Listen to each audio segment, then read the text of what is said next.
Jelang Piala Asia, Vietnam U20 mulai lakukan persiapan. PSSI kebut naturalisasi akomodir permintaan Sintayong. Piala Asia U20 2023 digelar di Uzbekistan mulai 1 hingga 18 Maret 2023 mendatang. Sejumlah 16 tim akan berlaga di turnamen usia muda yang cukup bergengsi tersebut. Salah satunya adalah timnas Indonesia yang juga ikut mentas. Negara ASEAN lainnya yang turut berpartisipasi yakni Vietnam dan Australia. Khususnya untuk Vietnam, mereka terlihat serius menatap Piala Asia U20 2023 ini. Bahkan dilansir dari The Top 24/7, skuad Vietnam U20 akan berkumpul pada 27 Januari nanti. Mereka akan melakoni pemusatan latihan atau TC selama 3 minggu di Vietnam.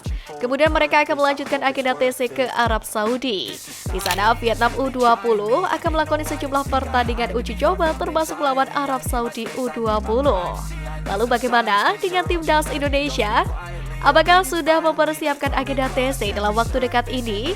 Timnas Indonesia sendiri memang sedang disibukkan dengan percepatan proses naturalisasi trio Belanda yakni Ivar Cender, Justin Hubner, dan Rafael Struijk. Dalam hal ini, Ketua Umum PSSI Muhammad Iryawan menerangkan pihaknya tengah berusaha keras agar ketiga pemain keturunan ini bisa segera merampungkan proses naturalisasi. Menurut sosok yang akrab disapa Iwan Bule itu, percepatan proses naturalisasi Justin Hubner dan kawan-kawan penting demi mengakomodir kebutuhan pelatih timnas Indonesia U20 Sintayong. Insya Allah lebih cepat dari proses seniornya, Sein Patinaba, Jordi Amat, dan Sandy Walsh, kata Iryawan di Gedung Kemenkumham Jakarta pada Selasa kemarin.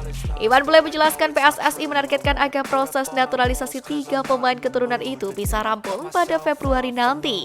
Andai meleset, dia berharap perubahan kewarganegaraan bisa selesai selamat-lambatnya pada Maret. Deretan negara CONMEBOL yang bisa dipertimbangkan jadi lawan Indonesia di FIFA Matchday Maret 2023. Usai tampil di Piala AFF 2022, timnas Indonesia beristirahat sejenak dan kembali ke klubnya masing-masing untuk menunaikan tugasnya. Namun, timnas Indonesia sendiri harus bersiap-siap dalam waktu dekat, menyusul agenda FIFA Matchday pada bulan Maret 2023 mendatang. Di agenda FIFA Matchday pada Maret nanti, timnas Indonesia pun berkesempatan menaikkan rankingnya di FIFA yang kini berada di peringkat 151. Sekaligus menjadi persiapan guna menyongsong Piala Asia 2023 yang mana dijadwalkan akan digelar pada tahun ini. Berkaca pada agenda FIFA Matchday terakhir di September 2022 melawan Kurasaw, PSSI bisa mencoba peruntungan mengajak negara-negara di Amerika Selatan atau CONMEBOL untuk beruji tanding. Di antaranya, Venezuela. PSSI bisa mengajak Venezuela untuk beruji tanding di FIFA Matchday pada Maret nanti. Pasalnya negara ini belum mendapatkan ajakan untuk bertanding pada agenda tersebut. Venezuela dianggap bisa jadi indikator timnas Indonesia, mengingat timnas berjuluk La Vinotinto ini berada di ranking 55 dunia. Ekuador. PSSI juga bisa melobi Ekuador yang merupakan salah satu peserta pada ajang Piala Dunia 2022 di Qatar beberapa waktu lalu.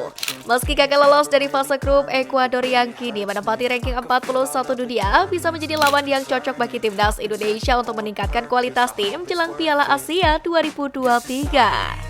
Bolivia. Jika ingin menantang tim setara dengan Kurasaw, PSSI bisa mencoba melobi Bolivia untuk FIFA Matchday pada bulan Maret ini. Sebab tim berjuluk La Verde ini berada di ranking 82 dunia. Jika timnas Indonesia bisa menang melawan Bolivia, maka otomatis ranking skuad Garuda akan melonjak drastis. Pulang ke Korea Selatan karena liburan, Ketum PSSI pastikan Sintayong tetap latih timnas Indonesia. Masa depan Sintayong di timnas Indonesia terus dipertanyakan akibat gagal untuk menjuarai Piala AFF 2022 lalu. Arsyad yang berusia 53 tahun itu pun telah kembali ke Korea Selatan pada 16 Januari 2023 setelah dievaluasi oleh Direktur Teknik PSSI Indra Syafri. Ketua Umum PSSI Muhammad Iryawan pun lantas memastikan bahwa Sintayong akan tetap menjadi pelatih timnas Indonesia meski gagal pada Piala AFF kemarin. Kepastian itu diungkapkan Iryawan melalui akun Instagramnya pada Kamis 26 Januari.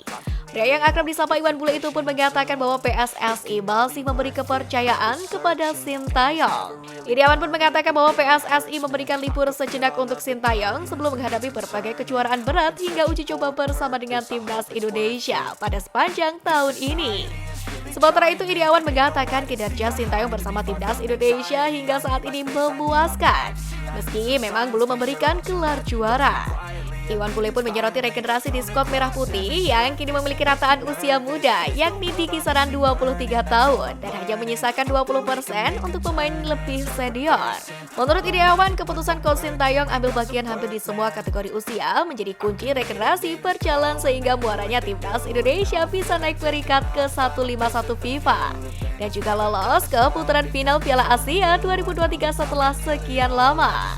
Ketua Umum PSSI yang sebentar lagi lengser itu pun meminta kepada semua pihak untuk mempercayai proses. Ia meyakinkan bahwa dalam hal melahirkan prestasi tidak bisa menggunakan cara yang instan.